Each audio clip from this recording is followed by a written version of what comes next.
So what MIRR does is it validates the IRR by introducing two rates. Now, these are rates that you bring into the equation. You do not solve for them. So one's called a safe rate,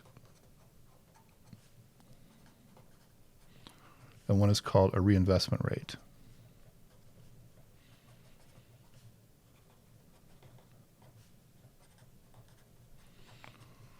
So here's the basic idea behind safe and reinvestment rates.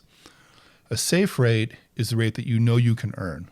Okay, we used to call it passbook savings or a bond yield or whatever. It's a low number, but you know you can get it.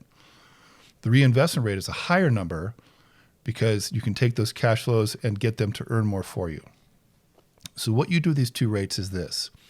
If you have any negative cash flows in your T account, you discount those back to time period 0 using the safe rate, simple time value of money. Any positive cash flows you have in the middle of your T, you compound forward at the reinvestment rate. Okay, so this is the example that's in the book. This is what would happen. So this $12,000 would get compounded forward at the 10% rate, and you would solve for future value. This $15,000 would also get compounded forward at the 10% rate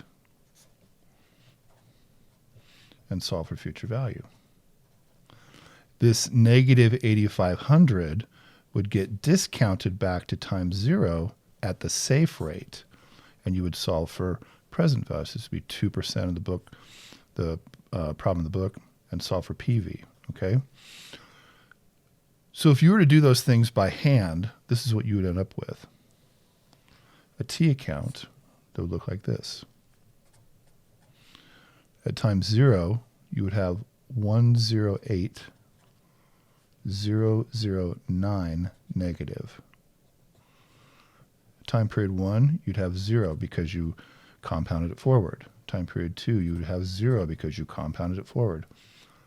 Time period 3, you have 0 because you discounted it back.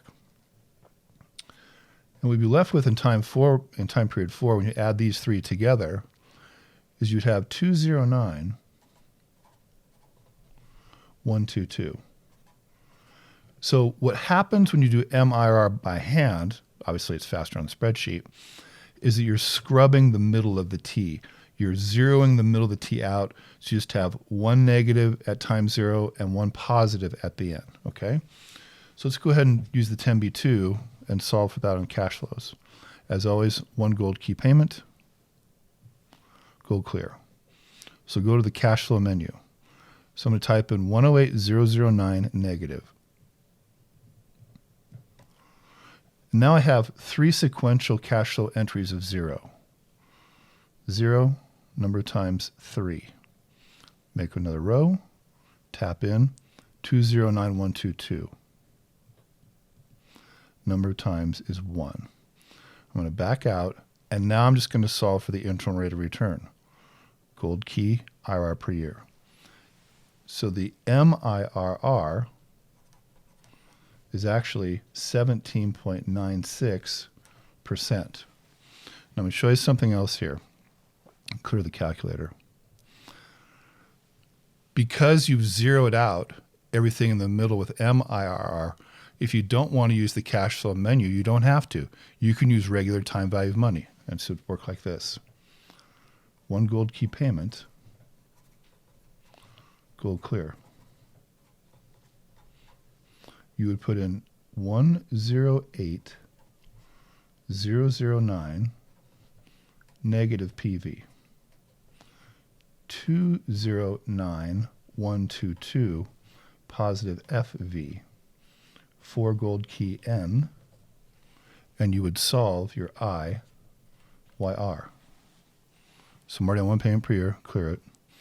108,009 negative PV, 4 gold N, and then 209,122 is FV, solve for IYR. You get the exact same answer.